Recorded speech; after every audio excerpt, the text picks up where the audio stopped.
Today we're looking at a beautiful ruby still mounted in its ring. You can see a bit of the metal and even a small diamond peeking in from the right. We start at 10 times magnification, but just a few seconds later, we begin increasing the power. Look at this. It feels like it's raining inside the ruby. The inclusions look like delicate raindrops falling into a deep red lake. Nature really created its own little piece of art inside this stone. As we increase the magnification, those rain-like patterns reveal themselves to be fingerprint inclusions.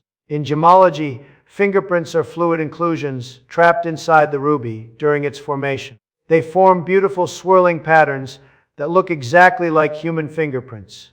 As we go deeper, we start seeing many other interesting features: long, thin needle inclusions, tiny crystals, and beautiful twinning planes. All of these are typical characteristics of a natural heated ruby.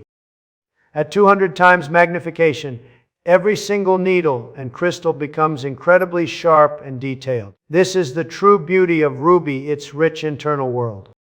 This is where the true beauty of ruby reveals itself. In the end, it's these amazing natural inclusions that make every ruby unique and special. These internal features are like the fingerprint of the earth itself, proof that this is a genuine, natural ruby, with its own story written millions of years ago. These incredible inclusions don't make the ruby less valuable, they make it even more unique, more beautiful, and more alive. If you love discovering the hidden beauty inside gemstones, hit that like button and subscribe.